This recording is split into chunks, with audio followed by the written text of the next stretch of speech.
इस मार्केट में घमासान जारी है। मार्च का महीना भी बच नहीं पाया और सबसे बड़े घमासान कर दिए महिंद्रा ने, किया ने, स्कोडा ने, जिसने उलटफेर धमाल के किए, दबा के किए, इतने किए कि हम सबको बात करना जरूरी हो गया। और इसी से आइडिया लग रहा है कि क्या होगा अगले फाइनेंशियल ईयर में।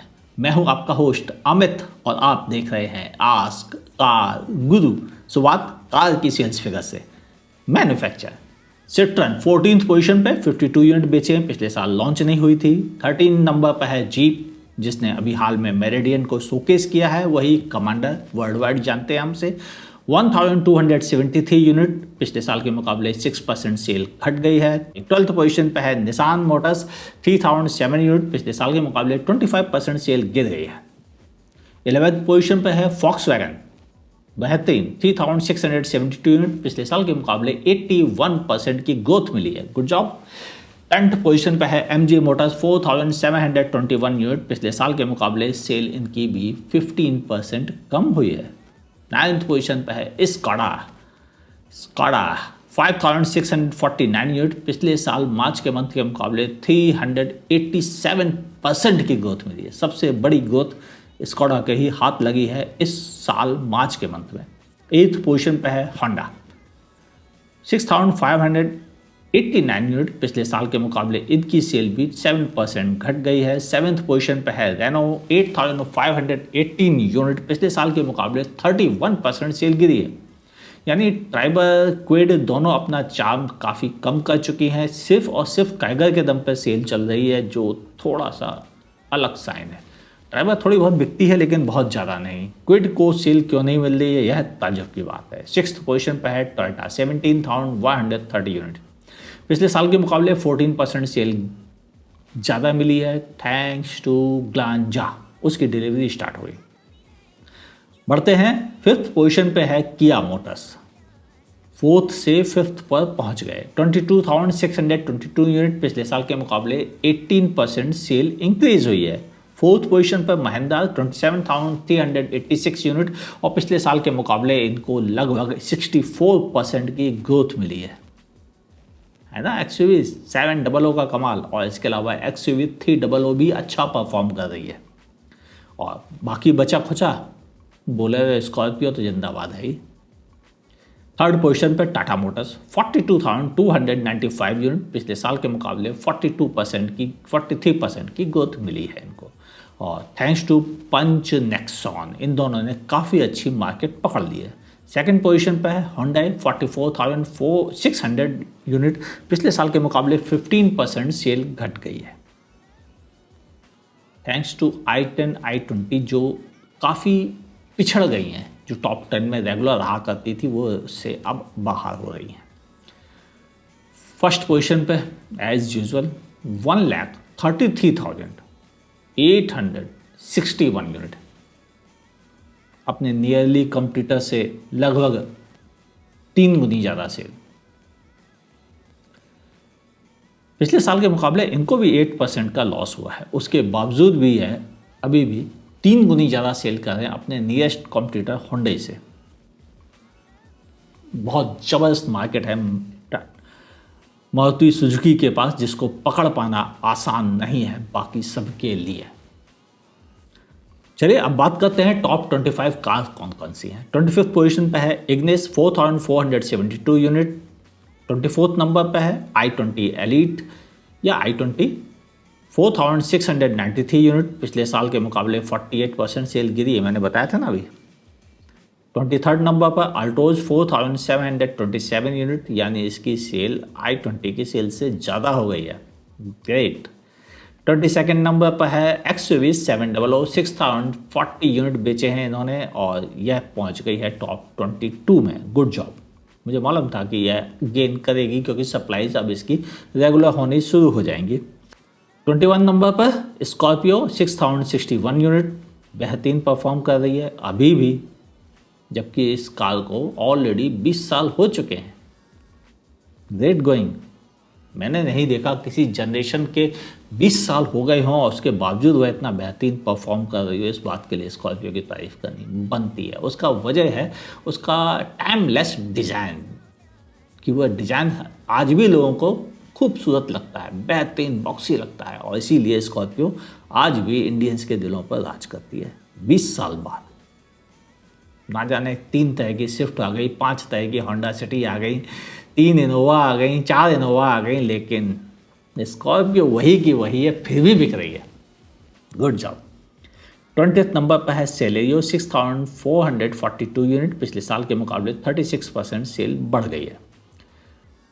19th पोजीशन पर है किया की सोनेट 6871 यूनिट, पिछले साल के मुकाबले 19% सेल गिर गई है। 18th पोजीशन पर है महिंद्रा बोलेरो 6924 यूनिट, पिछले साल के मुकाबले 22% सेल गिरी है बोलेरो की, जबकि इसमें दोनों बोलेरो शामिल हैं, यानी बोलेरो और बोलेरो नियो। कुल 17th पोजीशन पर है किया कारेंस 7008 यूनिट, पिछले साल तो लॉन्च ही नहीं हो पाई थी, नई कार होने के बावजूद अच्छा परफॉर्म कर रही है, हालांकि अभी हनीमून पीरियड ही चल रहा है इसका भी। 16th पोजीशन पर है मारुति सुजुकी की आल्टो 7621 यूनिट, 56% सेल डिक्लाइन हो गई है आल्टो की। बहुत सोच समझने वाली बात है, दिमाग दौड़ाइए ऐसा क्यों हुआ। 15th पोजीशन पर है एस्प्रेसो 7870 यूनिट, पिछले साल के मुकाबले 9% सेल इसकी भी घट गई है। 14th पोजीशन पर है आर्टिका 7888 यूनिट और पिछले साल के मुकाबले 15% सेल आर्टिका की भी कम हो गई है। 13th पोजीशन पर है इनोवा क्रिस्टा 7917 यूनिट, पिछले साल के मुकाबले 38% सेल इंक्रीज हुई है। इनोवा क्रिस्टा ने, अगर मैं ध्यान से देखूँ तो 2021 के मिड के बाद से, मतलब जुलाई अगस्त के बाद से इसने गेन करना शुरू कर दिया और ये वापस अपने चांद पर पहुंच गई है। ऐसा कैसे हुआ मुझे समझ में नहीं आया।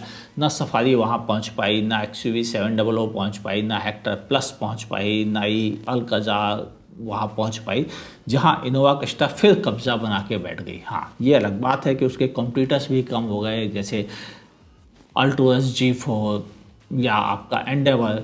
हालांकि ये MPV है, वो SUV है, लेकिन जब प्राइस ब्रैकेट बराबर हो और लोग कंफ्यूज होते हो दोनों के बीच में, तो ये भी एक इनडायरेक्ट कॉम्पिटिटर होते हैं। उसके बावजूद भी अच्छा परफॉर्म किया, ग्रेट जॉब। 12th पोजीशन पे है सेल्टॉस किया की 8415 यूनिट, पिछले साल के मुकाबले 20% सेल गिर गई है।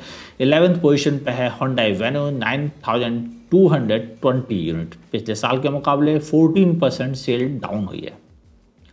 अब ध्यान से समझे टॉप 10 में क्या क्या बचा है। टॉप 10 में 10th नंबर पर है Eeco, Maruti Eeco van 9221 unit, पिछले साल के मुकाबले 20% सेल इसकी भी गिर गई है। 9th पोजीशन पर है ग्रैंड आइटन 9687 यूनिट, जो कि नॉर्मली 5th 6th पोजीशन पे होती थी, वह अब 9th पोजीशन पे पहुंच गई है। 8th नंबर पर है टाटा की पंच 10526 यूनिट के साथ में बेहतरीन परफॉर्म कर रही है और यह पिछले साल लॉन्च नहीं हो पाई थी इस समय। 7th पोजीशन पर है क्रेटा 10532 यूनिट बेचे हैं, जो कि 17% कम है पिछले साल मार्च के महीने के मुकाबले। 6th पोजीशन पर है विटारा ब्रेजा 12439 यूनिट, पिछले साल के मुकाबले 10% सेल बढ़ गई है, जबकि नई ब्रेजा के आने की खबरें आ रही हैं, फिर भी सेल बढ़ रही है। भाई इंडियन माइंडसेट का क्या हो रहा है मुझे बहुत समझना है अभी भी, क्योंकि हम इंडियंस जो ट्रस्टवर्थी प्रोडक्ट होता है ना उस पर टूट पड़ते हैं, सब छोड़ देते हैं। ये बात यहाँ पर भी साबित होती है और स्कॉर्पियो पर भी। 5th पोजीशन पर है मारुति सुजुकी की स्विफ्ट 13623 यूनिट, पिछले साल के मुकाबले 37% सेल गिर गई है। 4th पोजीशन पर है टाटा की नेक्सॉन 14315 यूनिट बेचे हैं, पिछले साल के मुकाबले 65%, ये ज़बरदस्त ग्रोथ आई है और नेक्सॉन पहली बार टॉप 5 में भी एंटर कर गई है। 3rd पोजीशन पर मारुति सुजुकी की बलेनो 14520 यूनिट, पिछले साल के मुकाबले 32% सेल गिर गई है, जबकि नई बलेनो आई है। 2nd पोजीशन पर डिजायर 18623 यूनिट, पिछले साल के मुकाबले 63% सेल डिजायर की इंक्रीज हो गई है। ध्यान से सोचना ऐसा क्यों हुआ, क्या केवल अकेले CNG ने धमाल मचा दिया? यानी डिजायर CNG में फिर तेजी से दौड़ने लग गई है और आगे और तेज पकड़ लेगी, यानी टिगोर को जो जगह खाली दिख रही थी वो जगह वापस डिजायर छीन रही है। ऑरा को जो जगह डिजायर के जाने से मिली थी वो वापस डिजायर छीन रही है और ऑरा टॉप 25 में भी नहीं है। ना ही टिगोर फर्स्ट पोजीशन पे है। वैगन आर 24,634 यूनिट, पिछले साल के मुकाबले इसको अच्छी सेल मिली है। मैं कहूँगा लगभग 31% की सेल मिल गई है, जो काफ़ी बेहतरीन सेल कही जा सकती है। जो जितना पुराना है वह उतना बेनिफिट पा रहा है। आपकी ओपिनियन लिखिएगा नीचे कमेंट सेक्शन में। इसी से समझने में मुझे हेल्प मिलती है कि आप किस ढंग से इन सेल्स फिगर को लेते हैं। क्या होगा अगले 2022-23 फाइनेंशियल ईयर में, यानी 1 अप्रैल से लेकर मार्च 23 तक। पुराने नाम यहाँ भी चक्कर खाएंगे, यानी वो अच्छी सेल देते रहेंगे। ट्राइड ट्रस्टेड प्रोडक्ट पर लोगों का भरोसा जारी रहेगा। नए प्रोडक्ट्स पहले 6 महीने, जैसा कि उनका हनीमून पीरियड रहता है, अच्छा परफॉर्म करते रहेंगे। उसके बाद स्लो पड़ जाएंगे, जैसे कि मैग्नाइट और टाइगर के साथ हुआ है या ट्राइबर के साथ हुआ है, वैसे ही यहाँ भी होगा।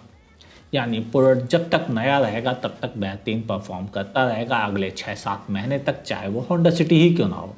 लेकिन फिर उसके बाद धीरे धीरे अपनी पकड़ खोएगा। सिर्फ वही प्रोडक्ट अपनी पकड़ बना पाएंगे जो मैस मार्केट में एक्सेप्ट किए जाएंगे और उनकी लुक डिजाइन एसयूवी जैसी होगी, एमपीवी जैसी होगी, तो उसको फ़ायदा मिलेगा। और हैचबैक अपना चार्म धीरे धीरे कम करते चले जाएंगे और सेडान तो टाटा नमस्ते बाय बाय कहने वाली कंडीशन में आ गई है।